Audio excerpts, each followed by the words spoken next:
Okay, we are live. Hi, this is William Ramsey. Welcome to William Ramsey Investigates. On today's show, I have a very special guest. He reached out to me about his experiences of something that I'm familiar with, which is the Temple of Psychic Youth. I'd studied Genesis P-Orridge and included him in the book, my book, Children of the Beast, and kind of followed his career even up to his death. I think he died in 2021. But he is a very interesting figure. I've read through his book, The Psychic Bible, and I was particularly interested in Orridge too because there's pictures of him with somebody I also have studied in detail, is Damien Eccles. So that really kind of made me want to follow Genesis P-Orridge. But my guest name is Bill Smith. He runs a podcast titled Nature Knowledge Cosmovision, and he was in the Temple of Psychic Youth in the 80s. So he's and during his youth. So he's very articulate. He's from the UK. He lives now in Colombia. So it's kind of keeping with the international theme of my show. So I'm delighted he reached out to me, and I've listened to some of his stuff, but I'm glad to have him. So Bill Smith, welcome to William Ramsey Investigates. Hi, William. Thank you for having me. Awesome. Well, thanks for on short notice. Yes, thanks for people. I suspect most people have not heard your name. Can you kind of talk about your background? You've had kind of your arc of your kind of spiritual religious life started young, and you got involved in the Temple of Psychic Youth in the UK. And can you talk kind of your background and how you got started in that group? Sure, absolutely. Well, I mean, it was quite interesting for me. When I was a younger fella, we were quite a secular family. We weren't really religious at all. And my father, when I was about 7 or 8 years old, he had a kind of mystical revelation. He had an experience. He'd basically met a priest that had asked him if he really was Christian and asked him a few questions about a deeper kind of Christianity. And he'd ruffled my father's feathers. The story my father tells is that he went home and he made a deep prayer and he just said, "Look, Christ, God, if you're real, I really need to know. I can't just believe." And my father explains that the room disappeared. He was taken up into a beautiful realm of light and unconditional love. And from that time on, he'd kind of seen the light, and the whole family became kind of involved in the Church of England, in evangelical Christianity, and all kinds of stuff. So there was a very, from the age of 7 or 8, I was very involved with the Christianity, and I was naturally a kind of extrovert, communicative person, and emotionally and in lots of different ways, I felt a very strong connection. But as time went on, I got to kind of 14, 15, and the rebellious side kicked in. And I began to fight, and I began to see the hypocrisy within my parents and within the Christians that were around in the different churches and so on that we were involved with. So I began to go rebel. And in that rebellion, I kind of started to look into other things. And I came across the music of Psychic TV, which was the music group that fronted up the Temple of Psychic Youth. One of the albums I heard there was Dreams Less Sweet, which is, listening back to it after a lot of years, I'm in my 50s now. It's really, really extraordinarily far out music, but it's got this kind of tension and relax. It's kind of trauma music in a way. Anyway, so I'd heard the music and I was looking for something really edgy. And I wrote to them and they sent me their information, and I started to receive the different ideas that they were promoting. I was deeply immersed in all kinds of what we can call a culture themes. I was reading lots of different books and so on. And so... Sorry to interrupt, but what part of the UK were you born in? So what? Well, I was born on the south coast, but I got a southern father and a northern mother. So I lived in the north and in the south. In my formative years, 14, 15, 16, I was up in the north. And then, when I got to 19, 20, I moved back to the south of England. Gotcha. So in the north, I'd contacted with the Temple of Psychic Youth, and they'd sent me their booklets and their kind of philosophy, their psychology, and also their idea of this magical practice. So one of the things they said was that human beings consider themselves one-dimensional. You're just one person, you're flat. But the Temple of Psychic Youth says you're multi-dimensional. You have lots of different aspects, and that using these kind of sigil magic, making a symbol and energizing it with bodily fluids and with the hair from the head and pubic hair, and making a whole kind of usually a solitary ritual, but to energize your desire.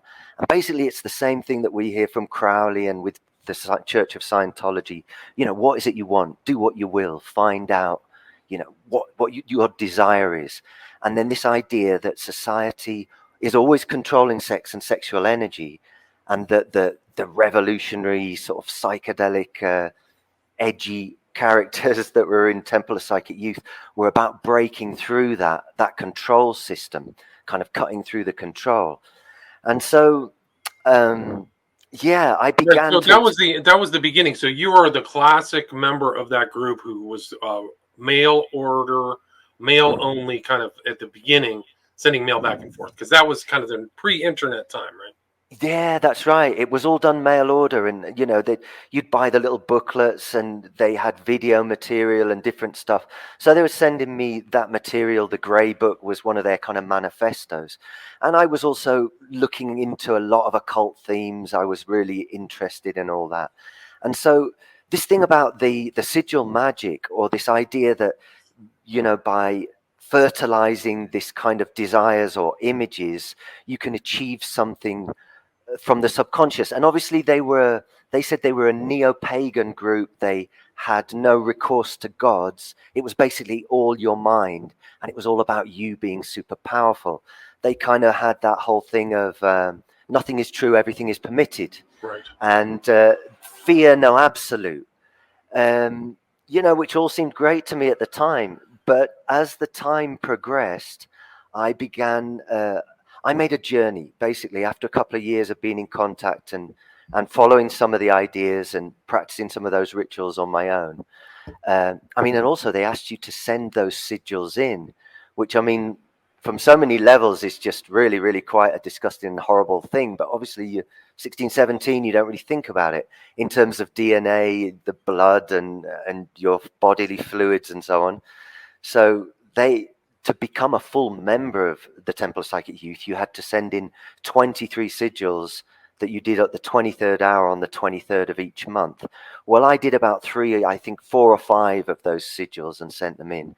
And later on, when I began to see the darker side, or I'd actually met with Genesis, I'd actually gone to the house in 50 Beck Road, and I began to get an angle on what was really going on there. And I began, from my heart, my feeling in my heart, and the way I saw Genesis treat people, I wanted to withdraw myself from it. And I actually asked him to give me back those sigil things that I'd sent in. And I did actually get them back.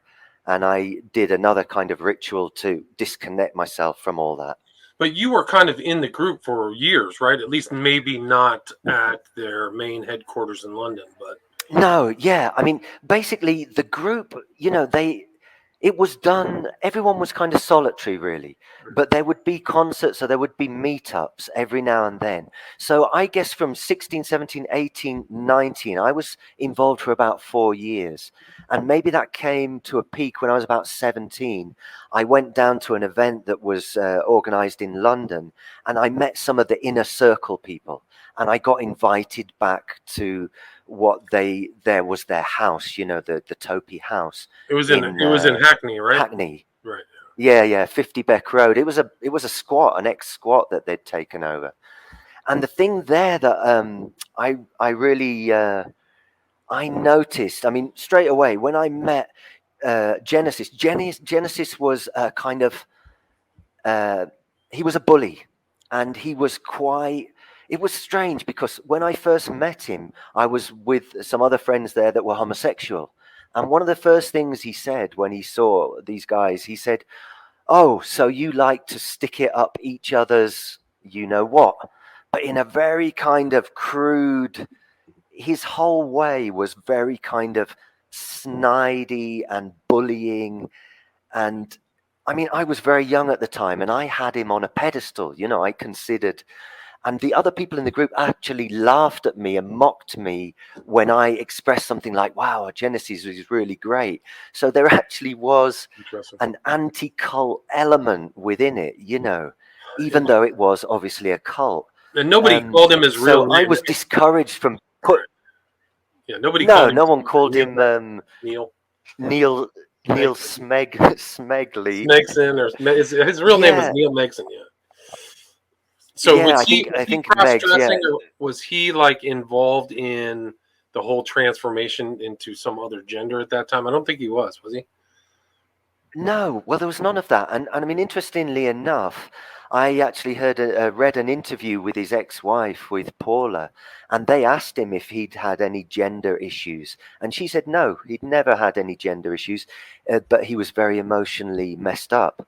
I think, I mean, as I said to you in the communications we've had, William, I actually think that Genesis, P-Orridge, and Peter Christopherson and some of those characters, I think they were working for a bigger network.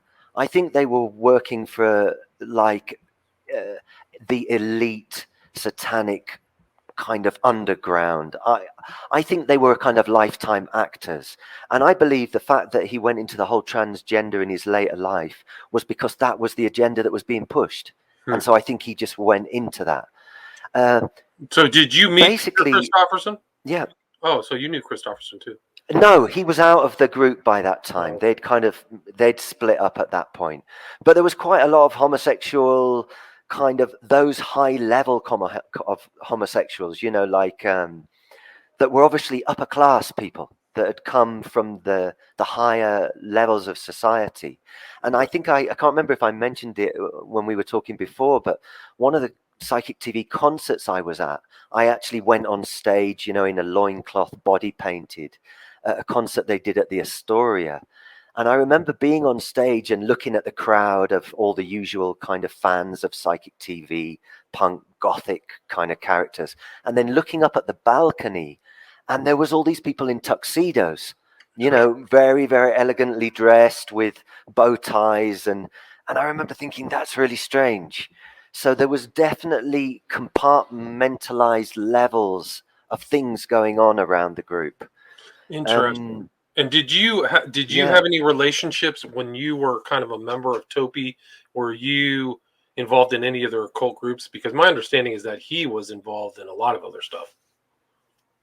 Yeah, well, at that time, I mean, I really liked what appealed to me back at that time was the idea, this self empowerment. I think all of us, when you're at that age, you're 16, 17, you're looking for an identity. And I definitely took on that Temple of Psychic Youth identity as an empowerment tool.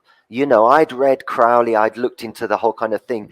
And I mean, it's embarrassing when I look back now and see the image and the atmosphere that was created. And it's quite embarrassing for me, to be honest.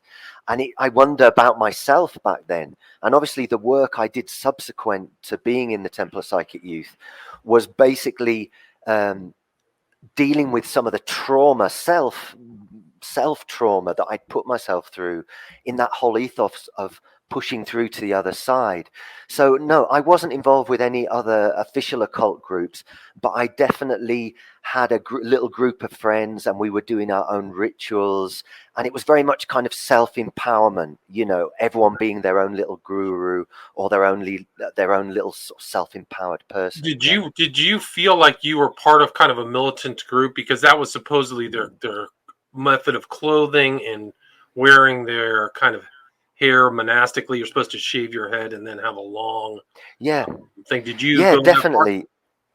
Yeah, I mean, I did the shaved head with the ponytail behind, and we had this kind of military, kind of half military, half psychedelic kind of punk hippie. It was a fusion of all that, but definitely the image of it and the cross itself, the psychic cross, had a very powerful image.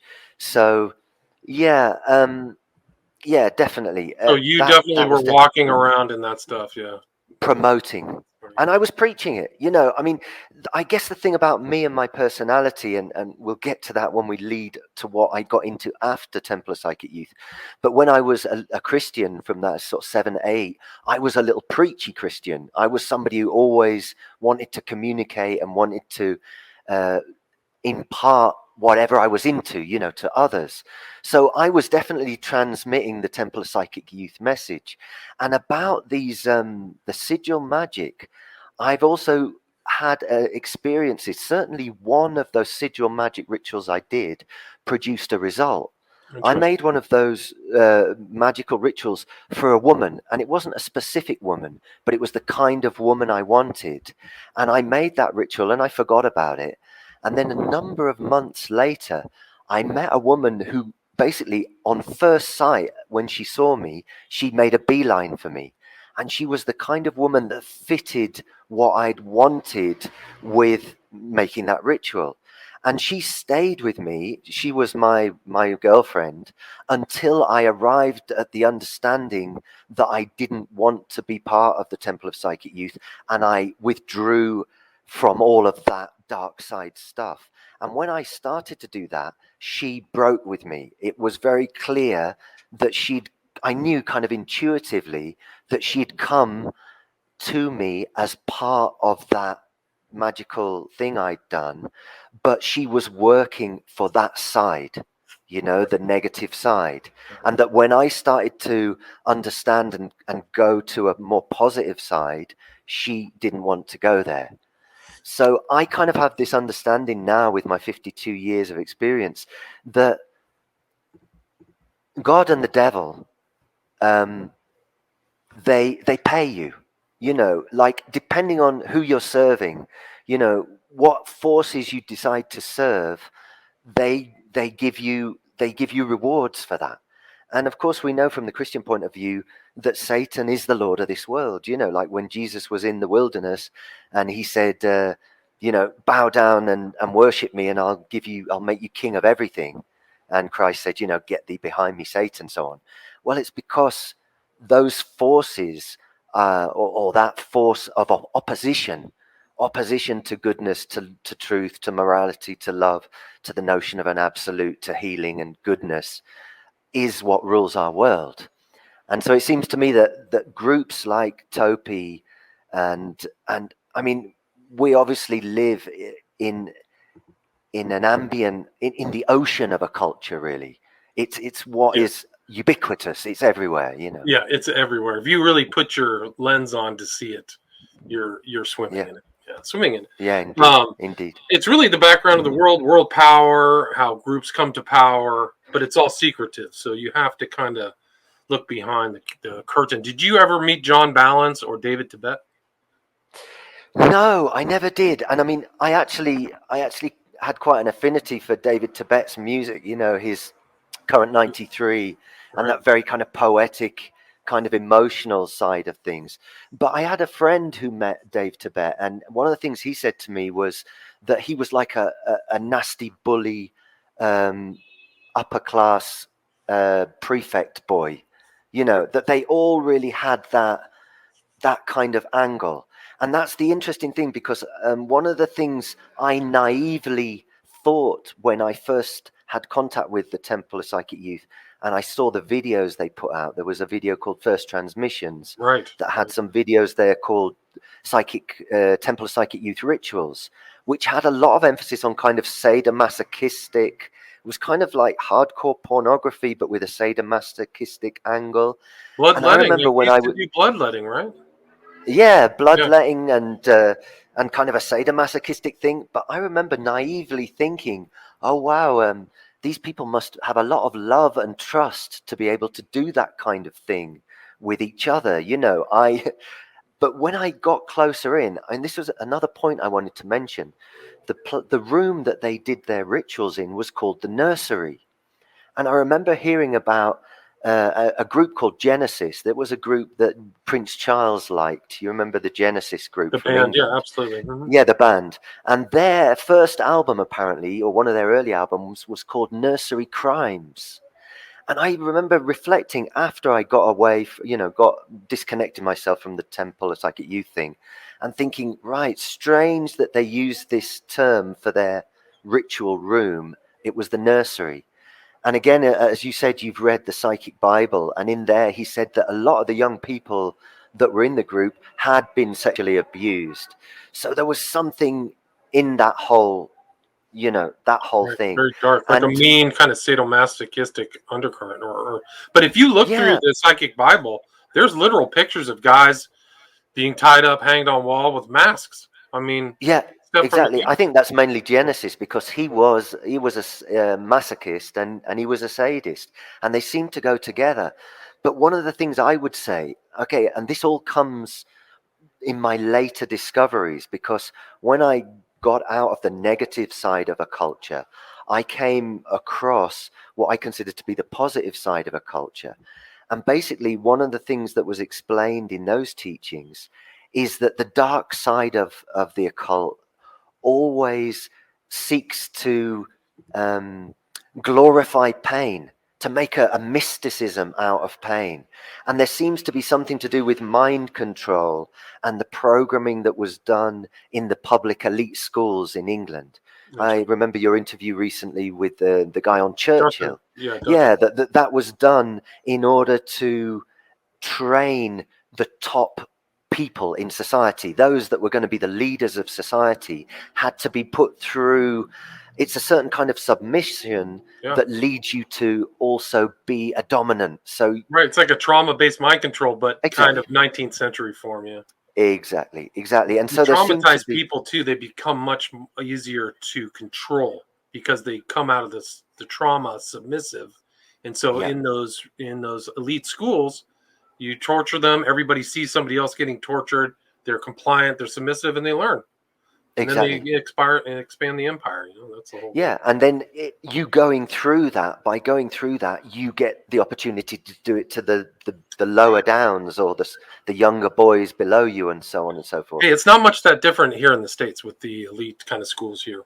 Yeah, They're, and the I, fraternities and all yeah, that. yeah. When I'm fraternities too, good point. But when I was listening to Dutton, I was like, not that much different than the States.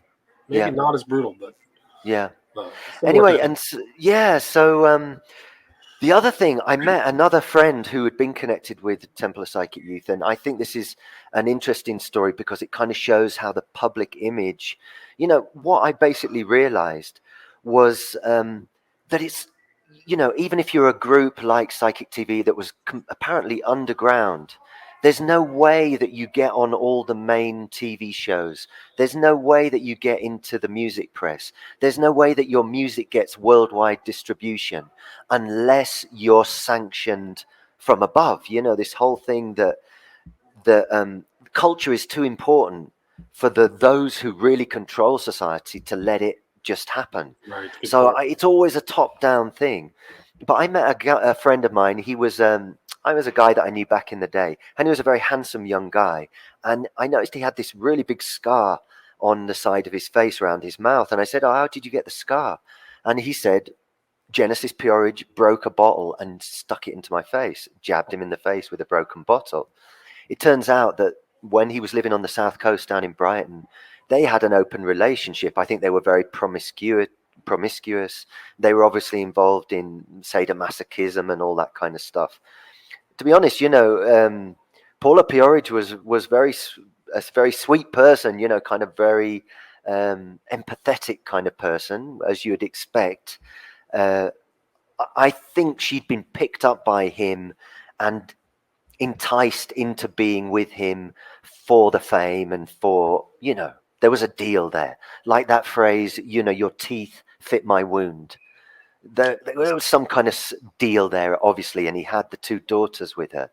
But so she'd had this affair with this other young guy, and then Genesis, when he found out about it in some pub or club, had smashed a bottle and jabbed it, and he'd got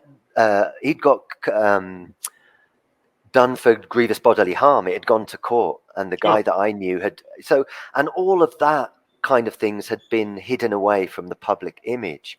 But this goes back to this idea that I was mentioning there about having a multiple personality. So the idea in Topi is that you can energize and develop your contradictory aspects of yourself. So you might have a violent wolf side of yourself that wants to torture women, for example. And so in your ritual side of your life, you can do that and cultivate that. And so that whole kind of map of empowering the dark sides of your subconscious, to me, it's pretty clear that leads to a moral and a psychological kind of horror show. That what kind of person, even, to a crime of passion, a rage of jealousy, but, there's not everybody that could smash a bottle and jab it literally into somebody's face. That takes a certain kind of person to do that, doesn't it?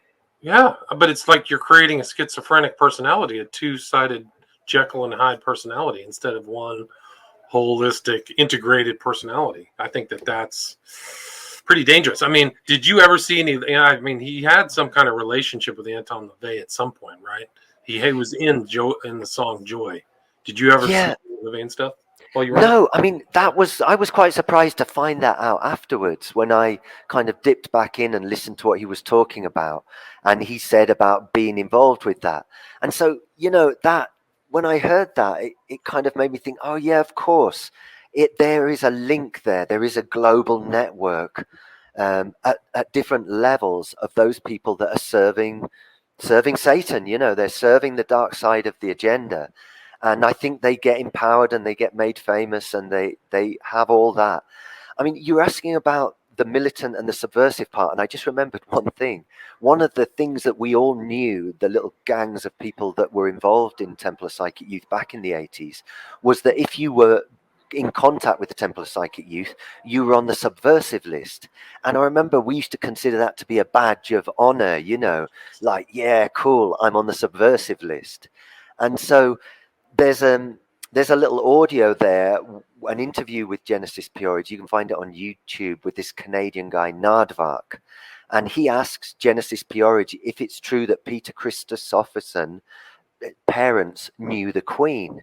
And he tells an anecdote about the parents of Peter Christopherson being Lord and Lady somebody Christopherson and going and having afternoon tea with the Queen, and the Queen asking Peter Christopherson's mum, "What's your boy doing now? What's Peter doing?" And she says, "Oh, he's working with this artist called Genesis P-Orridge." And the story goes that the Queen looked over at the head of the MI5 and said, "Oh, we know all about him. You should keep your son away from him." And Right. that's a little anecdote that gets told on that. And to me, when I heard that, I just thought, wow, these guys, there's no way that they are not connected and being, empowered by higher echelons. And obviously, that filmmaker and artist, the famous homosexual one, he was there in the early days. Burroughs? No, the English one. What was he called now? Derek Jarman. Yeah, Derek Jarman, right? He was involved right there in the early days. Yeah. Right. Yeah, I mean, I think there was some of his stuff. I think he died of AIDS too, right, Jarman? Yeah, I believe so. Yeah. And wow, so I mean, Christopherson's dad I think he was a professor somewhere at Hull or one of these universities. Like, I think he was a bigwig. You see the intelligence in his son too, Peter Christopherson. Sure. But yeah. Did you ever get the feeling, like a monastic feeling? People have compared Topi to like Fight Club, kind of this rough, tough. You have to go out and do things, and you're all wearing the same clothes and those types of things. Did you ever get that feeling?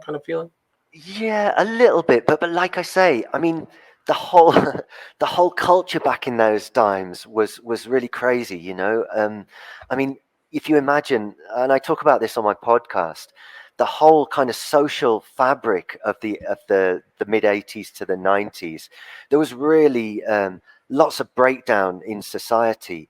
There was these kind of the New Age traveler movement. There was a lot of inner city problems. There was a lot of punks. There was all kinds of clans and groups, and it definitely had that feel. But it wasn't like we were receiving orders. It was almost like you were free to do what you wanted. You had the ideas given to you, and between us, we would go and do graffiti sometimes, or we would, you were encouraged to not be the audience, but to be the event, to make things happen. So in a sense, that thing of doing stuff that empowered you was what it was all about. There was definitely a kind of, it was definitely that thing of we are the special ones, we're the chosen ones, you know, and everyone else was flat. You know, they were the straight people. They They were were the the great flat. people, right? They were the great, Yeah, right? That's they what. were the grey, and we were the really live ones because we were pushing the boundaries with the use of our sexuality, and also there was a kind of psychedelic aspect. I mean, and then that's really interesting, that whole aspect that Genesis P-Orridge called himself a culture creator, because basically the tattooing and the body piercing that became part of that whole modern primitives, that was really started with the Temple of Psychic Youth. So Wow. they were having doing the piercing that went through the head of the penis, that went through the tube like a ring, that went through the nipples and the nose and all that kind of stuff, you know. And Okay. actually, I did that. You know, I had what they call the amapalang, which is a barbell that goes right through the head of the penis. I do still have the scars and the tattoos of my days back there. But later on, when I broke with that and I began to understand what defines the dark side and the light side, I actually had a deep meditation where I saw that those kind of body piercings are really, really bad for your health. Not only bad for your health, but there's something magical about them. That it's kind of like it's it's like uh, an energetic deal, or what do we call it? Like a pact. Like you make a pact with those dark forces, whether you know it or not, you know, because like the Church of Satan, Topi wouldn't have any recourse uh, to gods or demons or other beings. It's all about your mind. It's all about the human power. But it seems to me now, looking back on it all, that obviously they were connected with the Church of Satan, and that there were dark forces that they were serving. Yeah, they were the OTO. They integrated all this stuff. People called them the most important occult group of the 80s, which was right in the time that you're there. So I remember even where I grew up in Northern California, I didn't know it at the time, but there were guys that were in my high school who had the shaved head and the little, like, whatever, the long hair that came down the back of your head. They were Yeah, Topi yeah, members. So they yeah, had a global, global impact of, absolutely. smaller members of society. Not I don't think that they were really trying to be super popular, but they had a world attachment. Let me quote this from Genesis P-Orridge. This is from 1989. This is from Children of the Beast. Quote, I've been involved in a total war with culture since the day I started. I'm at war with the status quo of society, and I'm at war with those in control and power. I'm at war with hypocrisy and lies. I'm at war with the mass media. Then I'm at war with every bastard who tries to hurt someone else for its own sake. I'm at war with privilege. I'm at war with all things that one should be at war with, basically. As my mentor used to say, I feel your pain, I feel your shame, and you're not to blame. So, Wow, so there's the pain element, and also absolutely. total. I mean, So there was a slogan there from Topi, which was "Total love, total war, total riot."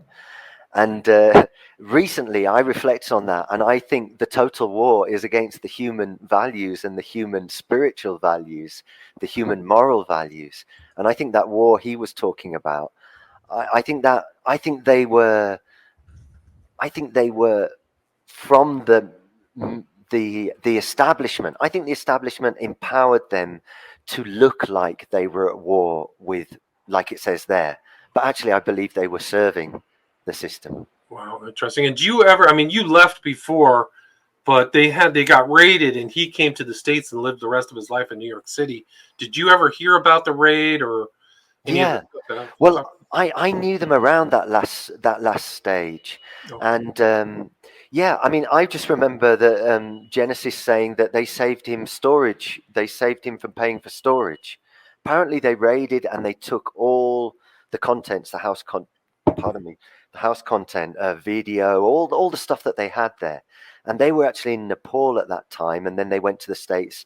And it's not true that he never went back, because hmm, there was an occulture festival that was held on the south coast in the city of Brighton, and he got a special visa to come back and speak for that.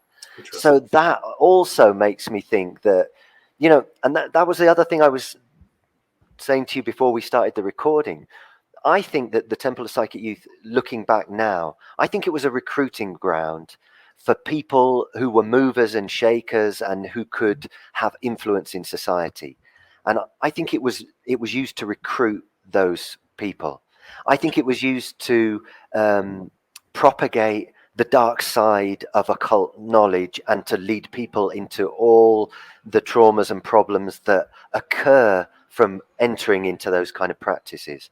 And thirdly, I think that the Temple of Psychic Youth was designed as a fall guy for the Satanic Panic, because when the Dispatches video came out, the Dispatches documentary exposing the whole thing on the Satanic Panic, they showed clips from the Temple of Psychic Youth First Transmissions video.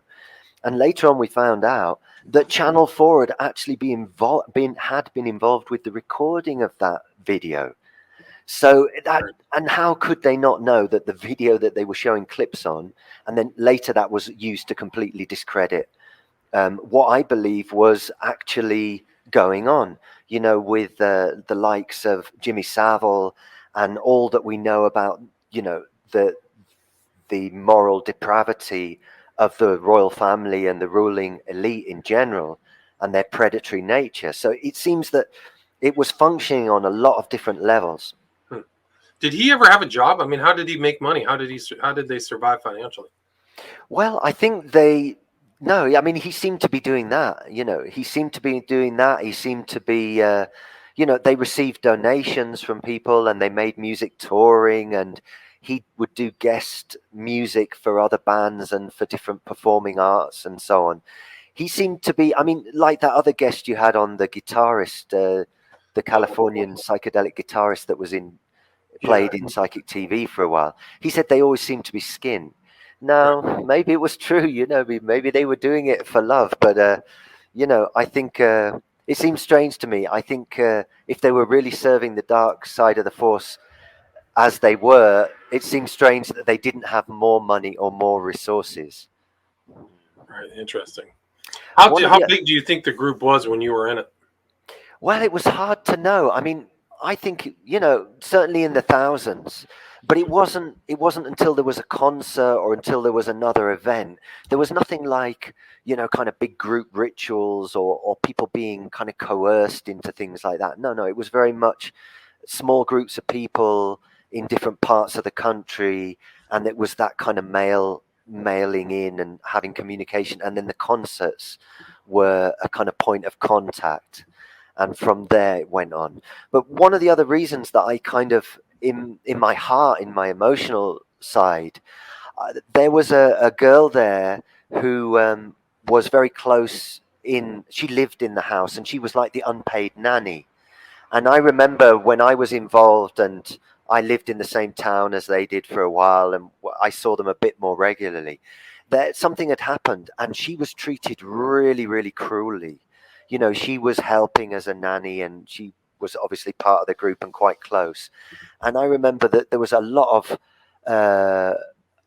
was really cruel, you know, really cruel to her. And basically she was, you know, expulsed from the house and was treated very horribly. And I began to see that and understand that much more. And that's when I made steps to take myself out of that sphere. Can you expand on that? How did you take those steps, and how did you kind of finalize your exit? Well, I got hold of the physical things I'd sent in. You know, I knew where the house was. I was round there, and I told Genesis, "Oh, look, I've decided I want to do a special ritual. Can I take my sigils back?" And I took those back and made a ritual to kind of burn all that and to clean all that. And I basically said to the people I knew there that I was looking for something else, and I'd come across a set of teachings that were really, really resonating with me, and that they were teaching the complete opposite. Because and there was no, you know, there was no question. I mean, there was no kind of coercion. I remember one of the friends that was there in Temple of Psychic Youth, I told him straight up, because here's the kind of the nuts and bolts of it. In terms of this idea of sex and sexuality, and especially the occult idea of the orgasm itself, the orgasm and ejaculation, and that being a special moment when the gap is made in order that something magical can happen in your subconscious, and the whole focus being on ritual kind of orgasm, like that ejaculation, orgasm, sexual magic. When I carried on my investigations into occult knowledge, I came across a set of teachings that said basically this: you're not one, you're many. There are many different aspects of yourself. And those aspects are enemies of your true spirit and your true nature.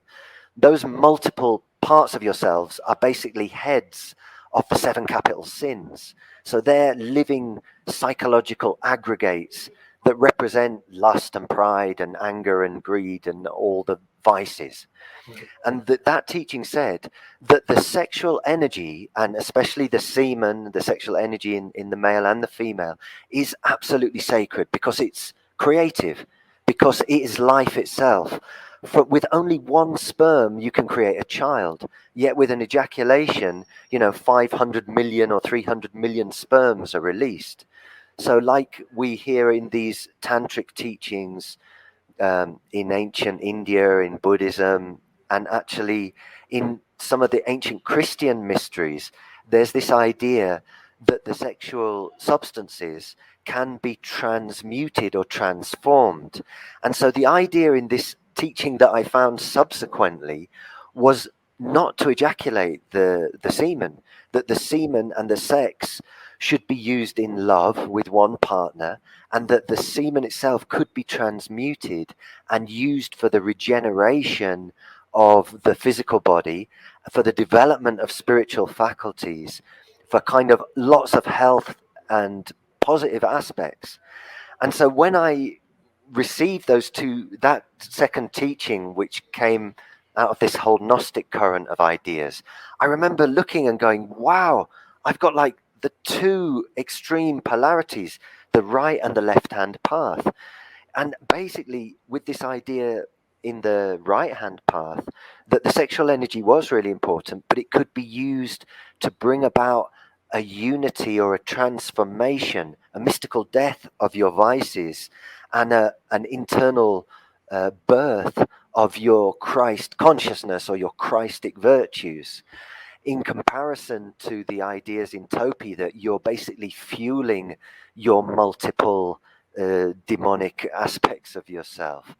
And so that was really quite extraordinary for me. So luckily for myself, from 16, 17, 18, 19, by the age of 20, I'd made a radical change. I'd stopped all kinds of drugs and drink, and I'd cut out from the dark side and the Topi and the occult thing.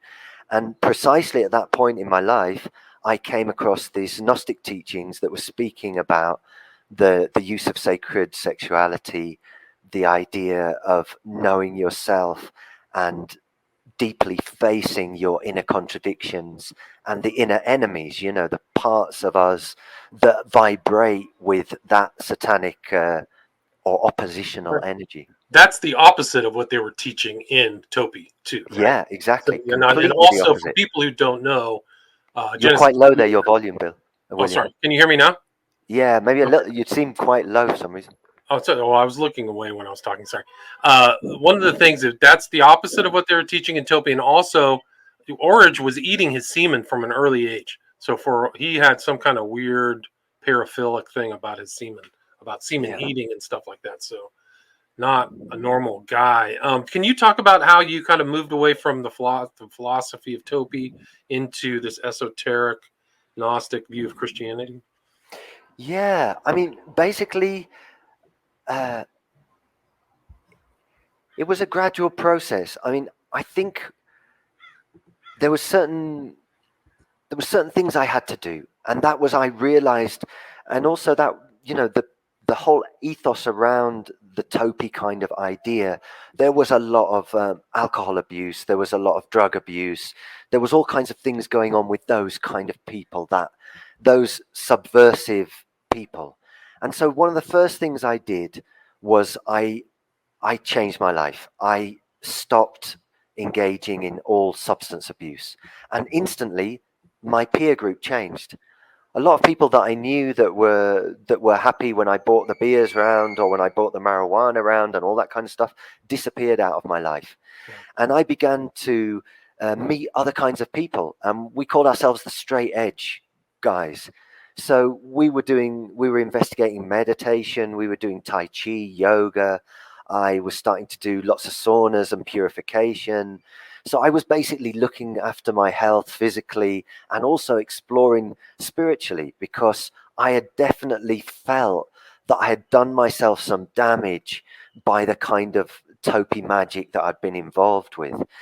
And so what happened when I came across these Gnostic teachings that basically talked about a kind of chastity, not rejecting of sex, but certainly the idea that you should avoid orgasm and ejaculation, and that that could be transmuted, and that when the focus was on a loving, spiritual use of sex and sexuality, it definitely led to other kinds of experiences. And so, as I said, the girlfriend that had been invoked through the sigil magic, when I changed to the other thing and said, wow, look, this is what I really want to do now, I want to practice this kind of tantric, Taoist, sacred sexuality, she didn't like that. She rejected all that.